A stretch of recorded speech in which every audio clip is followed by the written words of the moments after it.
104.7 The Cave, KKLH, Marshfield, Springfield. Broadcasting from the Lawrence Plumbing, Heating, and Air Studios, your home for the Kansas City Chiefs. Touchdown, Kansas City! It's Ned Talk, your live and local Chiefs pregame show, hosted by Ned Reynolds, Joe Western, and the B-Team, proud members of the Chiefs Radio Network on 104.7 The Cave. So, Ned, before we get into talking about the NCAA tournament, which I know is the big news story, I have to say, let's just touch on this briefly for just one more minute. The whole torpedo bat story made baseball the top story for the last week, overshadowing everything. And in my opinion, that's good.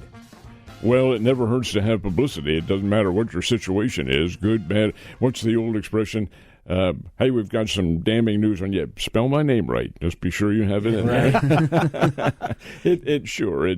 It lends credibility to the baseball world that there's plenty of interest in it. I watched a little bit.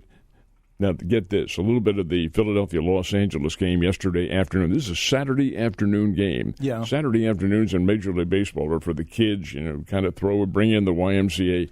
They had 47,000 on hand for this. Wow. Philadelphia, Los Angeles, and they planned it that way. And rather than play it at night when it's going to be cold back there, that is Saturday afternoon, Dodgers coming in. Dodgers are the name. Anyway, the fact is that people showed up and showed up in record numbers, and the crowds have been big at not all places. I have to remember there are two Major League teams now that are playing in non-Major League parks, Tampa and Sacramento.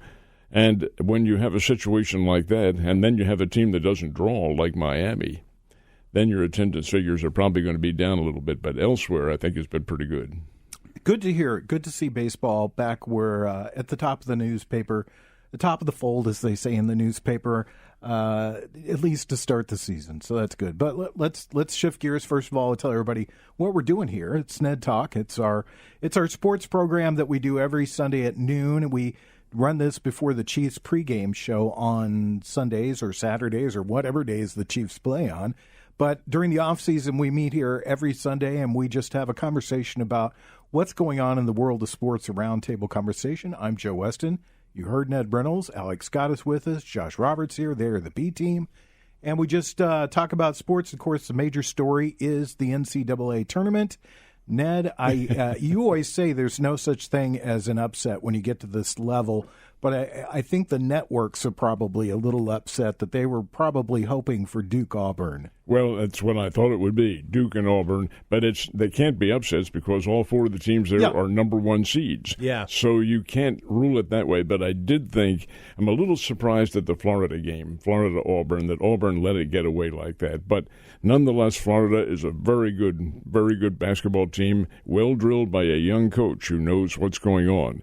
The comment during the second game or after the second game was over by Coach Sampson of Houston, I think was really relevant. And it is, I think, determines the level of basketball that we have in this country. He said, the reason my ball club came back is we're not any better than Duke, not any worse, but we play in a tougher league. They play in the Big 12, and the Big 12 consists, well, Kansas and Arizona State and Oklahoma State and Iowa State and those people.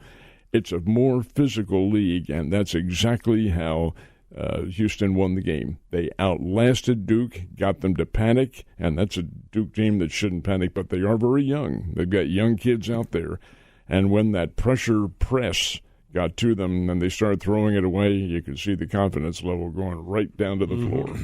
When you put those four teams together, though, being all number one seeds, and you re-rank them in your mind, you obviously probably had Duke at number 2 and Auburn at 1, and then Florida and Houston, you could go either way, 3 and 4. So I mean, again, I agree with you. It's not an upset, but I think if you're a national media fan or just a casual fan of college basketball, this is not the matchup you want on Monday. Well, Duke was favored and Auburn was favored, but only by the slightest of points. But the fact is that they're all great basketball teams, and the championship game tomorrow night in the men's division will be a very good one. Florida-Houston will be different styles of basketball. Florida playing in the SEC, Houston in the Big 12. SEC is physical. Big 12 is more physical. We'll see what happens and how it morphs itself into how the game's going to end. The one I'm anxious to see is this afternoon. Oh, it's the women's championship game. And who's in that? It's Connecticut versus South Carolina, and this is the second time they've played this year. South Carolina is the reigning national champs. They hosted Connecticut. Connecticut went to Columbia, South Carolina, to play them back in early January, maybe even mid-January. It was a holiday game of some sort. And Connecticut beat South Carolina by the worst margin that South Carolina's ever had at home. Beat them by 28 points. Wow. Just thumped them big time. Will that happen again? Well, I heard the Becker's girl interviewed at the end of her game on Friday night, and the announcer brought that up, said, you've already played these people and beat them once by a margin. That was the regular season. They'll be different. And that is exactly right. They will be. What time's that game this afternoon? 2 o'clock. Right, and the national championship game is tomorrow night, and it is, 7, 8 o'clock start? There is a change in starting times as of this year that was really? brought about last fall. Apparently, the audiences around the country were dismayed at the games, and we use Central Time here, as the game starting at 8:20. That's 9:20 back east. So it has been changed and now start at 10 minutes before the hour. So it'll be 7:50 when it starts here. Okay. A nice traditional 7:50 start time. It's easy to remember. Yeah. So what's your overall impression of the tournament this year, Ned? Oh, I think it's been great. Absolutely sensational, wonderful basketball. And I'm one of those who thinks that the level of talent across the country is so good now. These players, they are so skilled and so big. In fact, a fellow I was with last night said, my God, how big are these guys? They average 6'10", 6'11". That's about right, they do. Now, that's probably a false average because you do have your guards out there. But, boy, those big people up front are not only tall, they're big and physical. And that's how the game is played. Alec, you've watched a lot of the tournament this year. Your impressions of it? Been another fun one. It rarely disappoints, does March Madness. It's been nice to see something different. Last year, UConn kind of just marched right through everybody and got the win. And it's still the top seeds up here at the end, but at least the games have been a little more competitive. Duke looked like they kind of fell asleep at the wheel at the end, and I think for all the world, everyone thought, "Oh, this is Duke's doing what we thought they were going to do." And, congratulations to Cooper Flagg for winning the Naismith Award. He's rightfully, I think, been named the best player in the country, but unfortunately their championship aspirations fell short. But it's been, for the most part, good competitive basketball, a lack of upsets, compared to years prior. We didn't have that Cinderella team, but we did have a very deep field of very good teams going against each other, which provide a lot of good games. So we have two good championships on deck. I think this UConn-South Carolina matchup I think South Carolina, for the past decades, probably been the premier women's basketball program. Dawn Staley's built an absolute, just foundationally strong, just championship caliber program year in and year out. You look at the WNBA right now, and if you seem like, oh, there's a star player, where'd they go? South Carolina. They went through Dawn Staley. And Gino Auriemma and UConn have obviously been doing this for 2+3 decades or more, and so that's just two legacy programs. That's going to be fun to see. And then the men's side, maybe not the matchup everyone would have necessarily thought, or I have to imagine most, like you said, the big networks probably wanted Duke in there, but both these teams earned their spots. I think it's awesome to see Kelvin Sampson get a shot after all this time, so I'll be excited to watch them both. Josh, you always look like you're about to go to sleep. When you're sitting there listening, your eyes are closed and your head's nodding. I'm in deep contemplation. Really? Yeah, Maybe. I think my dad used to say that too. I'm resting my eyes. I'm resting my eyes. He did say that. Hey, I would call you a casual college basketball fan. Is that accurate? Yeah, it's accurate. I enjoy the tournament, though. I didn't get to watch as much of it as I would have liked, but what I saw, it was like you guys were saying, it was very competitive, no matter what the seeds were. Even though there weren't very many upsets, it was good competition in those games, and so I think there could have been, on any given night, like Ned says, the 12 seed could have won some of those games, and so that's what's interesting about college basketball is I think the level of talent has spread out enough to where there is more competition at every level, and so it'll be an interesting final. I'm going to try to watch it. I'll just call it Phi Slamma Jamma again, even though it's really not for Houston. Did you see any of last night's game? I did not. One of the Phi Slamma Jamma guys was there. Oh, yeah? Hakeem Abdul-Olajuwon. Oh, I love that guy. He's got a gray beard now and all that sort of thing. He still looks like he could play, though. Yep. He was fun to watch. All right, spoiler alert, who you got for both games? Who are you taking this afternoon and who you're taking tomorrow night?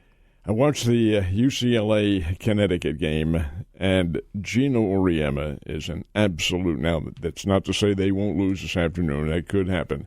But what a genius. The plays that he had his Connecticut kids running were absolutely as finite and precise as you can have in basketball. UCLA got beat 81-57, I think the final score was. Those UCLA kids, and they were number one in America for 8 or 9 or 10 weeks, somewhere around there. They're standing around, what in the world, what was that? And, I mean, you've got players behind their back and throwing dump passes.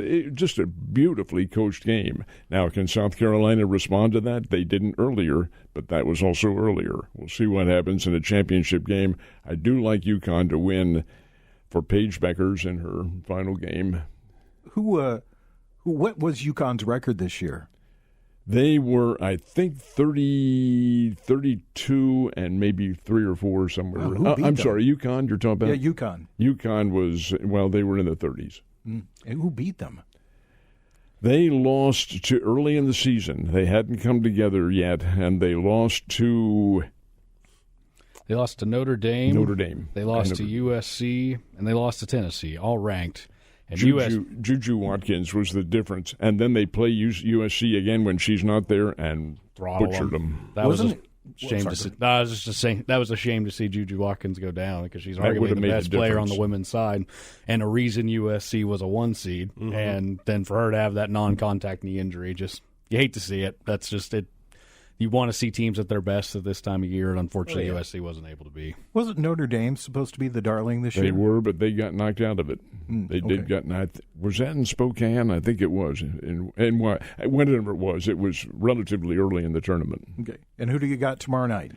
I have to like Houston. I'll have to like the physical way those guys play. They're just very tough. They make it so doggone tough to drive on you because they have the size and the skill and the speed underneath. That's what they did to Duke.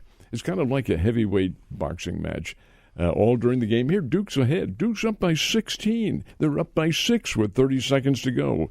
But eventually that physical pounding that they were taking wore them down. Their mental aspect wore them down. They got tired, and what happens? That's why I like Houston to win. Yeah, you talk about that, and a lot of boxing matches early on when you watch a heavyweight boxing match back in the day when they used to have them on Friday nights, Oh, yeah. There was a lot of leaning. There's a lot of holding and leaning, and that's because the one heavier one's trying to wear the other one down. It's usually about 5th, 6th, 7th round when he starts to pull away and starts to, Muhammad Ali was famous for that. You guys are way too young to remember The Rock, Rocky Marciano, when he fought. Rocky Marciano wasn't very big. He was for the era he was in. He was probably 5'10", and probably 193, 194 pounds. That's how he won fights. He would get knocked down early. I remember his fight with Jersey Joe Walcott, who was the reigning champion. Knocked Marciano down,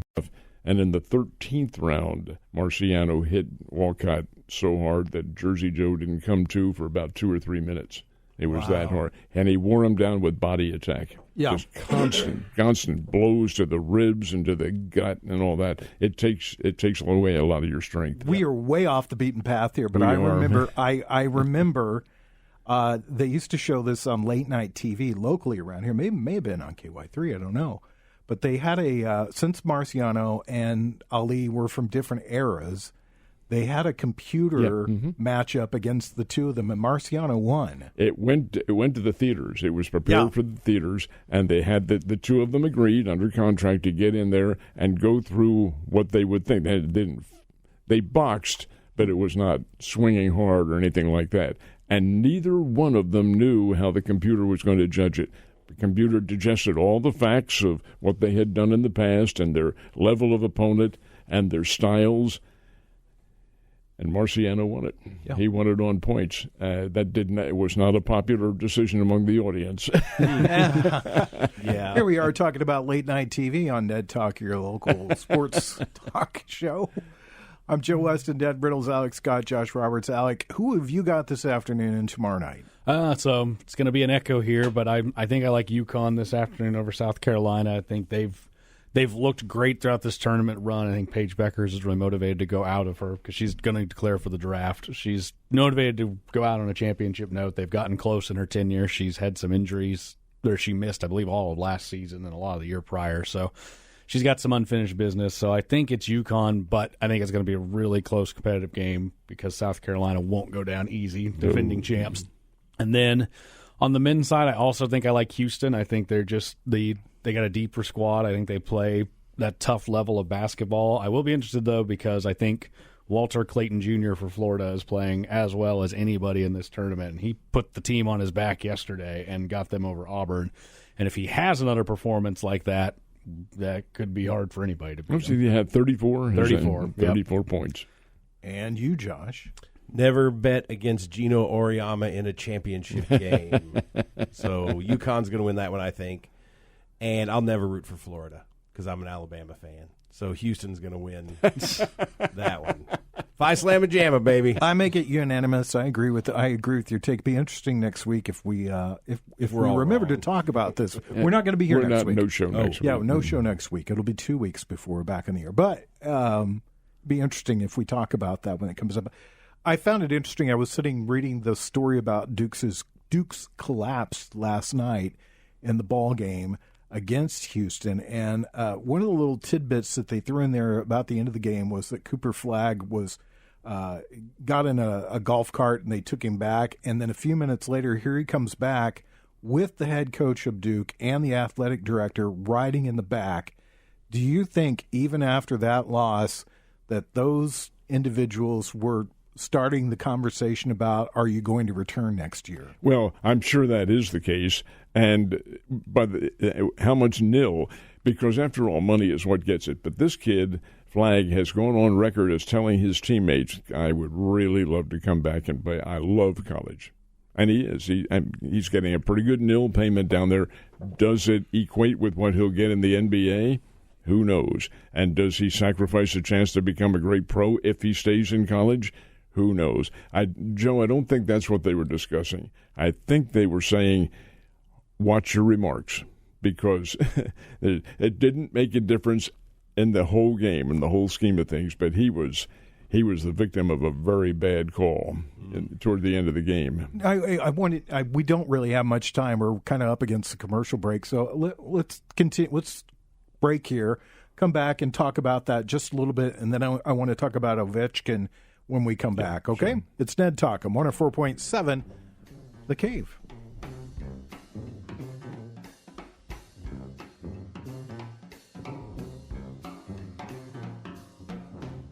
You're listening to Ned Talk on 104.7 The Cave, a proud member of the Chiefs Radio Network. Back to Ned Talk on 104.7 The Cave, a proud member of the Chiefs Radio Network. So when I sat down by my computer this afternoon to kind of check out what the four-letter network thought about last night's games, you mentioned a bad call in the Duke game, but I also heard there was some questionable, inconsistent officiating in the other semifinal game. I must admit to you guys, I did not see much of that game. I saw the first half of it and then was at another event, so I didn't get a chance to see it. So I missed Florida's comeback. But when I turned it, left the game, Auburn was ahead, and I thought, well, they'll win this thing. So, yeah, maybe there was some inconsistency, I don't know. But the one I did see, and what I was making reference to, was in the final, I'm going to say 10, 15 seconds of the game, Duke missed a shot. And Cooper Flagg went for the rebound along with the Houston player. Now, in all fairness, the referee is down there on the floor, and he saw it differently from what the replay showed. And we have the advantage of seeing the replay. But the Houston player backed into Flagg, grabbed his arms, pinned him like that, and then got the rebound and pushed his man away. foul was on flag. Oh, no, it wasn't either. It shouldn't have been. But that made a difference because had it been called, he would have been going to the foul line and for a 1-on-1 opportunity. But, again, that's just one play. Houston deserved to win it because they played well and implanted in Duke's mind a sense of doubt. And Duke did not respond well. Yeah, they pressured him, and then, Duke even had a 1-and-1 shot right before or right around that same time as well that they missed the free throw that gave Houston the ball right back and gave them another opportunity. Houston, they committed the technical foul, so they tried their best as well to kind of give it away too. The reach over on the inbound. That's where I thought the game. They just lost it right here on that tee. It's an automatic tee. If the guy's throwing the ball in, you can't touch it. But what he was doing was trying to deflect. He was counting. He was counting on this guy throwing the ball in. He was going to deflect it away, which they did later on. But on this one, he touched it while it was being held up. That's T. And you can, on a lot of times, it's fun. It's interesting when you watch these situations unfold because you just see it happen where a lot of times once that full court press starts and you get one, and all of a sudden the doubt just seems to seep into the other team, and they just can't get it out of their heads that it's like, uh-oh, it's happening, and the other team that's pushing them is like, yep, it is happening. And that's, Houston earned that. Duke, you can say Duke collapsed, but I think Houston took it from them. They made a couple plays here and there that, maybe they got a call here and there too, but Houston earned that. Duke did in a way collapse, but it was in the face of immense pressure and good play from Houston. Exactly. So it was, but yeah, if you want to talk about Flag maybe being told don't come out and blast the refs too hard here, maybe that was a conversation. Maybe he was just fired up and they felt they needed to talk to him. I doubt they were already starting their sales pitch for come back to Duke next year. Let's cool off, boys, and don't say anything that's inflammatory. We were telling dead air stories before we went on the air here, and if you hear some dead air in the next few minutes, know that the four of us are dead because of the gas odor that is coming into the studio. That has, for some strange reason, we get a gas odor through this studio every once in a while. Anything? I do. It's already getting to you. Yeah, it's already getting to you. That's how it works, Ned. I don't smell anything either, Ned. Ned Talk. What's your name, Mike? I bet. It's Ned Talk on 104.7 The Cave. It's your sports talk show. It's us guys that live here and work here, and I guess we kind of play here sometimes, and we love sports from around here. And we're sitting around chatting with Ned Reynolds, Alex Scott, Josh Roberts, and myself, Joe Westen. Big story that we should talk about. First of all, let's start with you, Alec, and the Blues. St. Louis Blues are on a now franchise record 12-game win streak. So back when they won the Cup in 2019, they won 11 in a row. So they just eclipsed that mark and control their fate. There's only 5 regular season games left. They're in the top wild card spot. They've passed Minnesota Wild. The Calgary Flames and the Vancouver Canucks are 2 teams that still could reasonably catch up to St. Louis. But, they, at the start of the break, this Four Nations tournament break, they weren't dead in the water, but since that tournament came back, whatever happened over that break, they've been the best. They've been the best team in hockey. They have the best record. Have they shaken the dust off Gloria yet? They've got a figure. His name's Jobu, I believe it is. From Major League. From Major League, they have a figure of Jobu in their locker room, and he appeared after the voodoo priest. He appeared after the Four Nations tournament, and ever since he's been there, he has blessed this team with. I love superstition with him. Yeah, it's like so he's been the rallying cry this time instead of Gloria. Instead of Gloria, they're riding with Jobu. Riding with Jobu. So he's done a lot for them, but they're just playing really well. The offense has picked up. Binnington, I think, has been motivated from that Four Nations win and that performed. But even not even just him. The rotating goalie Joel Hofer has also. He's been a part of this win streak as well, and they're holding teams down and scoring well. Colton Parayko hopefully coming back from injury in time for the playoffs. I think that'll help the defensive side. But yeah, this hasn't looked like the same team I watched for the first part of the season. They used that break well, rested, coached up, and it's hopefully going to continue into a respectable Stanley Cup playoff run. This is not a team we all felt was ready to challenge for a cup, but we didn't in 2019 either, and it happened. Here's a quick question for you guys, and it concerns televiewing, okay? Now, this is for all 3 of you in here. You turn on the TV tonight, and if I'm not mistaken, the Red Sox and the Cardinals is the ESPN game. So Ned Reynolds will get to see the second game. I don't have access to the first game. Okay, that's fine. I would watch Connecticut. I'm the opposite. I have access to the afternoon game, and I don't have access to ESPN right now. Right. So. The next question is this. The St. Louis Battlehawks are playing at the same time, 6:30 tonight, as the St. Louis Cardinals. Who wins the ratings battle? No, it's significant because that's how the UFL is based on ratings. Well, sure. I can't imagine that the Cardinals wouldn't win that by a landslide. I would agree. I mean, Cardinals versus Red Sox, you've got on national television, ESPN. You've got a massive market up there in the Boston area, and you've got the Cardinals here as well. I would say that the Cardinal game would be the bigger draw. The baseball game, of course. Okay. What do you think, Ned? You think the Battlehawks are going to get a bigger rating? I think they're going to have to. They won't, but they're going to have to. They may in St. Louis at least maybe even out or something like that. But the UFL, if you take a look at their attendance at games, their success is not based on people showing up with tickets. Now, of course, you want them there. You want crowds.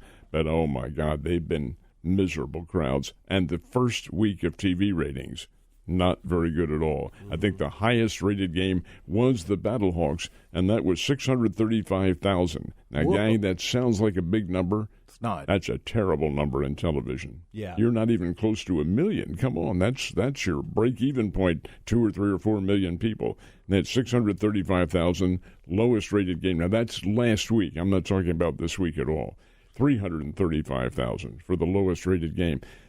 You're not going to be able to sell your product with that kind of viewing audience. I wouldn't be surprised if you told me 35 people watched that game. Right. I mean, actually, that many people watch 635,000, that's a little bit of a surprise to me. Well, Joe, it's across the country. I know, still. But you got to have something on the TV while you're doing chores. There's other chores. entertainment around in this world. Are there that many people that are just diehard football fans? I guess. Yeah. All right. Ovechkin. Oh, Josh, boy. Well, so he has been on a tear. He is currently tied, unless they're playing right now at the New York Islanders. So I don't know if he scored a goal yet today or not. It would have come over on our cell phones. But he has tied Gretzky's all-time record with 894 goals. So the next goal he scores puts him at the top of that. And what I love about hockey is it's a lot like baseball in the fact of the traditions that they have and the respect they have for each other. Ovechkin had an opportunity to go back out on the ice the other night with an empty net on the opponent's side because they were trying to tie it up, and he didn't. He wouldn't go back out on the ice because he wants it to be what he calls a legitimate goal scored against a goalie, not an empty netter to take the record. So he showed his appreciation for Gretzky that night. Gretzky's been in attendance for all these games, and what I love is Gretzky's all for it. He's like, I'm excited that somebody's going to break this record. So it's not like years ago when someone was getting close to breaking Eric Dickerson's single-season rushing record, and he said, I don't want anybody to ever break it. So that's part of what I love about hockey is these guys have their superstitions, they have their rituals, but they have this respect for each other that they show.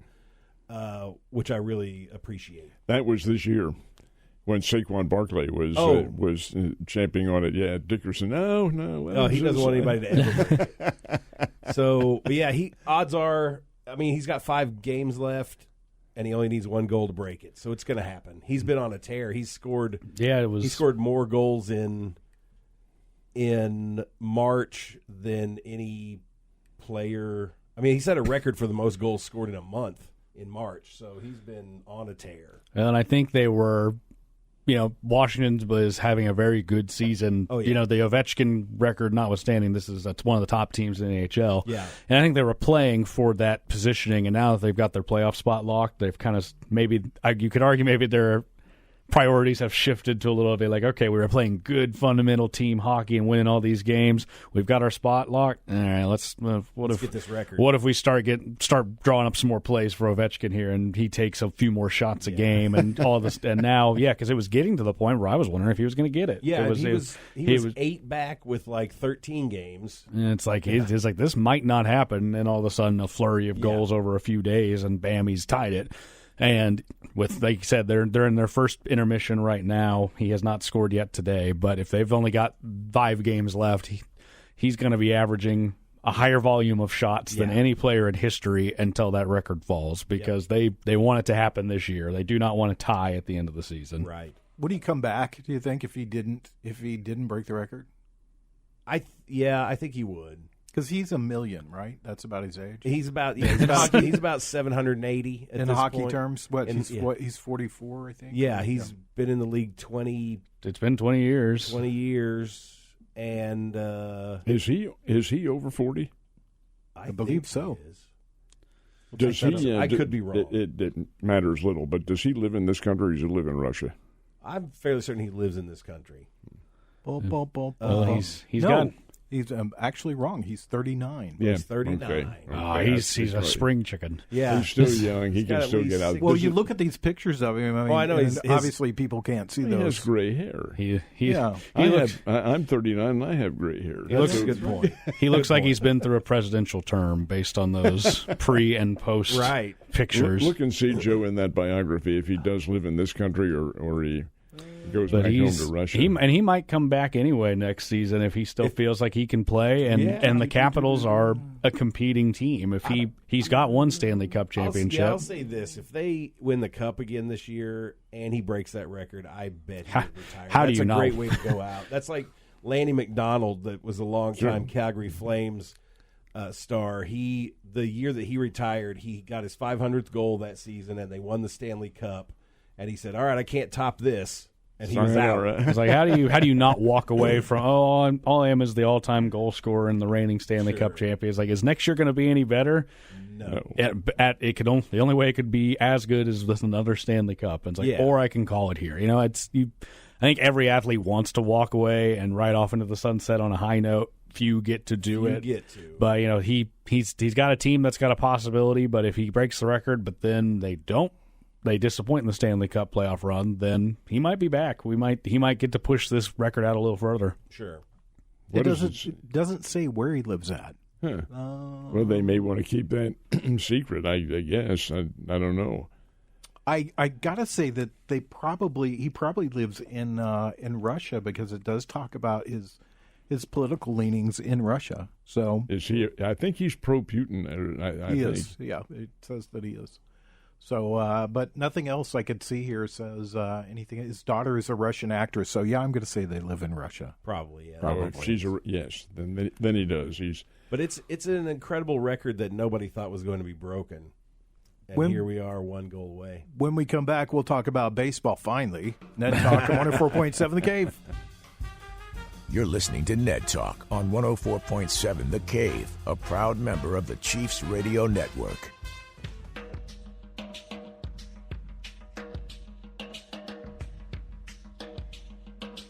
Back to Ned Talk on 104.7 The Cave, a proud member of the Chiefs Radio Network.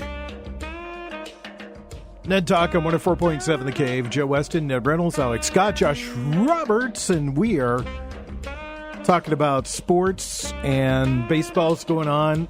The Cardinals. I mean, what's your early season review of the Cardinals? Well, they needed the beginning of the season that they're having right now to augment, so to speak, any of the negative publicity that they have by not having done anything.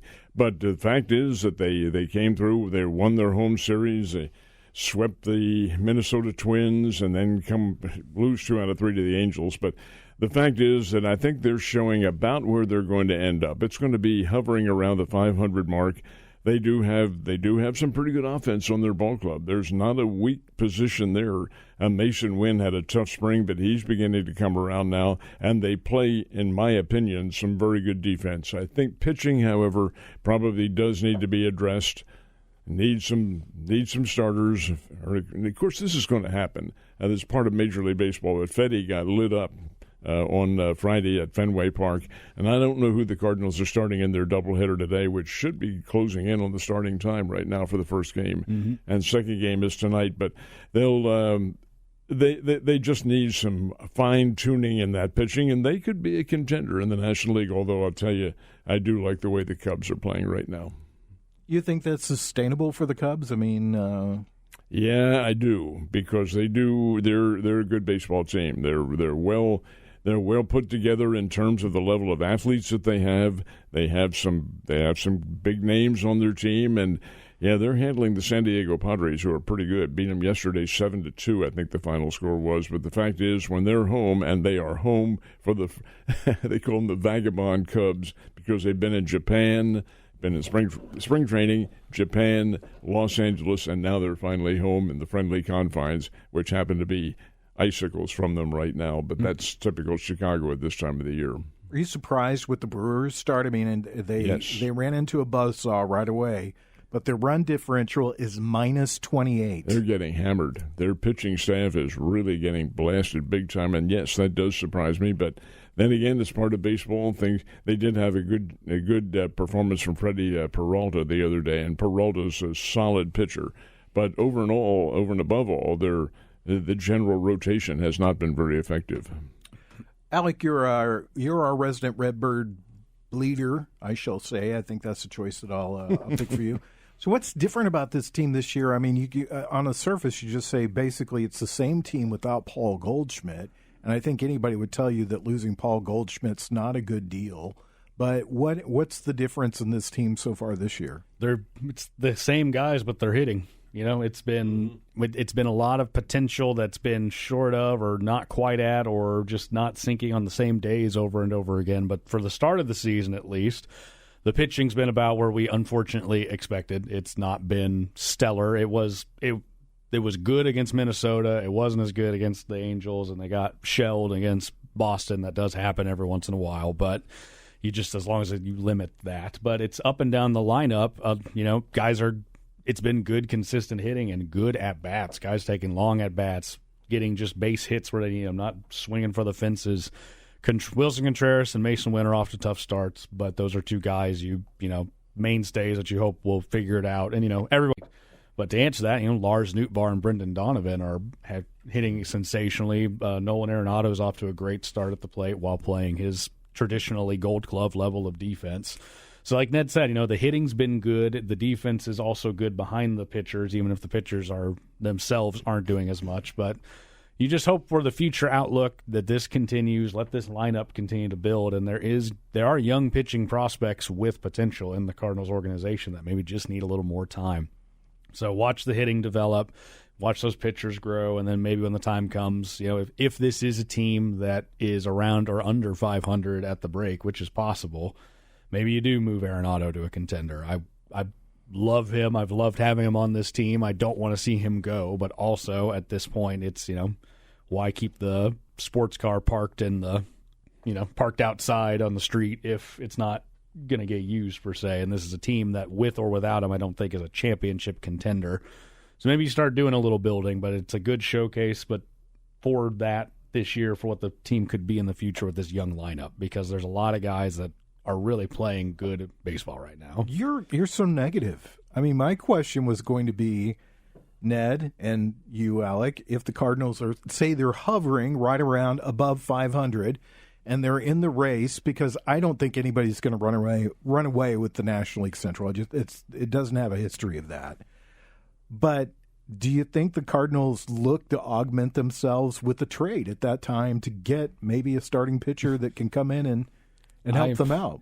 I think that would be a mistake unless it's a guy you can lock up for long term, because and maybe some of these pitchers get hot and it surprises, and my tone could change over time. But just with what this pitching rotation looks like right now, I would be hesitant to sacrifice any young prospects or talent for a loan on a pitcher that you might not have next year, because the problem with the Cardinals right now is the long-term prospect of the pitchers, because a lot of these starters are not young guys, and so they need to fill that rotation for the future. And I think trading away for now to ultimately probably get bounced in round one by a Philadelphia, or if you somehow squeak by round one, this team is not, unless they get hot, is not stacked up to handle a Dodgers or, again, a Philadelphia or some of these other teams, the San Diego Padres, things like that. So I don't feel like that would be the right move, but, maybe in a couple months they've proved me wrong. So negative. Yeah. Really. There's a sense of resignation in your voice. If you don't got hope, you can't get hurt. Well, they'll find out how they match up with Philadelphia because the Phillies, I think, come in next week, if I'm not mistaken. I think Cardinals, after this Red Sox series, go to Pittsburgh. And then, unless I'm mistaken, I think Philadelphia comes in next weekend to play them in St. Louis. So a good test to see how you do against some of the apparently better teams in another division. Philadelphia and San Diego got some good pitching going on this year, along with the Mets. I mean, those three teams are still in the 20s as far as runs allowed so far this season. So it's kind of interesting to see.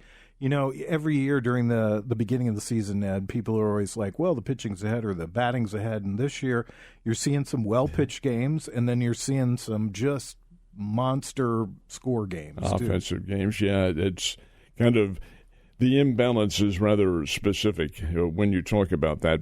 The old adage was in baseball, pitching's going to govern the early part of the season, then your hitting really comes into vogue the warmer it gets. But that's been proven to be somewhat negative this year. Yeah, and what about you, Josh? You in a good mood about the Cubs? Oh, yeah. Yeah, I'm excited about their start. I mean, other than getting beat up by the Dodgers in Japan, they've played really good baseball so far this season. And so, yeah, they beat the Padres. Continue. Sorry. He's got to go to the bathroom. Oh, okay. And they're playing them again today. So, yeah, I mean, they're beating good teams, so that's nice to see. Ovechkin scored a goal. Oh, there you go.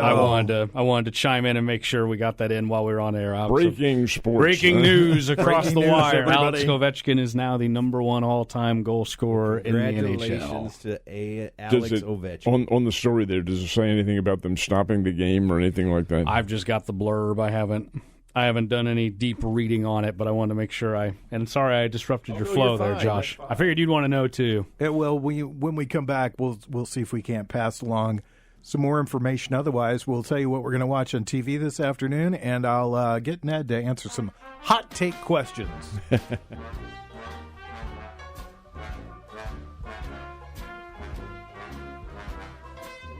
You're listening to Ned Talk on 104.7 The Cave, a proud member of the Chiefs Radio Network.